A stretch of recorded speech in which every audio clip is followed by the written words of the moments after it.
Hello everybody and welcome to a video about alcohols, carboxylic acids and esters. I just want to talk to you about their structure and how we name them. Now first of all, what I've got here is a molecule that we are familiar with. This is called methane because it's only got one carbon atom. But let's say that we replaced one of these hydrogens on our methane with something else. Let's say that we replaced it with the OH group. So an O bonded to a H. Now what we are doing here, we are fundamentally changing the chemistry and we are changing the functional group of this molecule.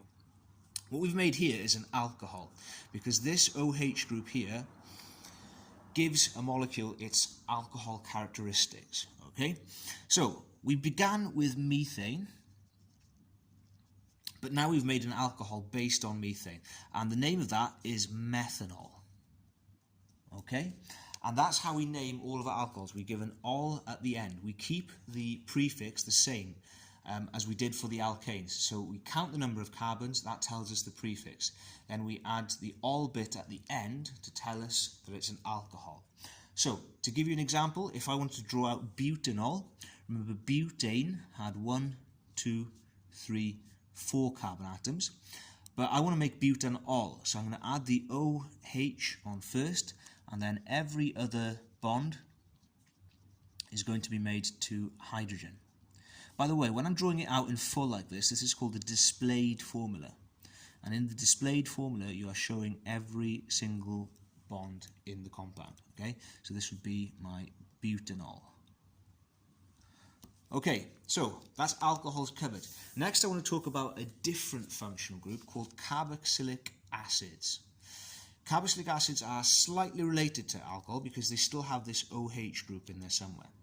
Now, carboxylic acid groups have got a carbon double bonded to oxygen and then they have the OH down there. Okay, that is the basic part that all carboxylic acids have. Now, again, the way we name them is based on the number of carbons in the chain. If we just have one carbon in the chain, then the last bond to this carbon will be made to hydrogen. And what we've got here is meth, because it's based on one carbon atom only. And then the last part of the name will be, because it's a carboxylic acid, it will be methanoic acid. So this anoic acid bit tells you that it's a carboxylic acid. I'll give you a further example. Let's say that I wanted to draw out propanoic acid. Remember, prop means 3 carbon atoms in a row. And remember that a carboxylic acid has got this bit here. Okay, so we've got a double bond to oxygen and then an O and a H. Then all the other bonds that these carbons make will be to hydrogens.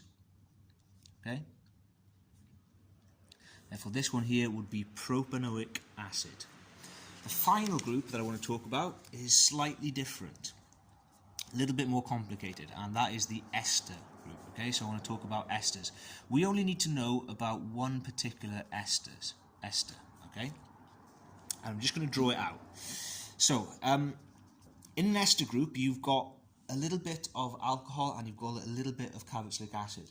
We'll learn about how we make an ester in the next lesson, but it's basically what happens when you react a carboxylic acid with an alcohol. So it's got a little bit of both inside it, right? So we'll begin by drawing the C double bond O, which you're familiar with, which is from a carboxylic acid. Then you've got a single bond to oxygen. Now, before we had a H on this oxygen, but now we're going to have another carbon chain beginning. Okay, and in this case I'm going to put 2 carbons in the chain together, and I'm going to add the hydrogens to the outside of them. Okay, and then on this side I'm going to have a single carbon. Okay, and then I'm going to have 3 hydrogens bonded to that. So what I've got here is I've got a chain of 2 carbons on one side and then a chain of 2 carbons on the other side. Okay, so how do we name this? Well, firstly we take this part here. We take the chain that's bonded with a single bond to this oxygen. So we just take this part here. Okay, because we've got 2 carbon atoms, we're going to call that ethyl. So the first part of my name is taken from this part. The second part of my name is taken from the carbon chain that's bonded to the oxygen with a double bond. So I'm going to look at this part here. Again, I've got 2 carbons, therefore it's going to be eth again.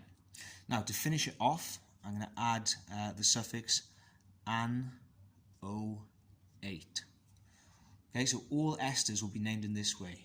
Okay, so for example here I've got ethyl ethanoate. Okay, a little bit tricky, but we'll cover it again in the next video. Thank you very much for watching, and I will see you soon.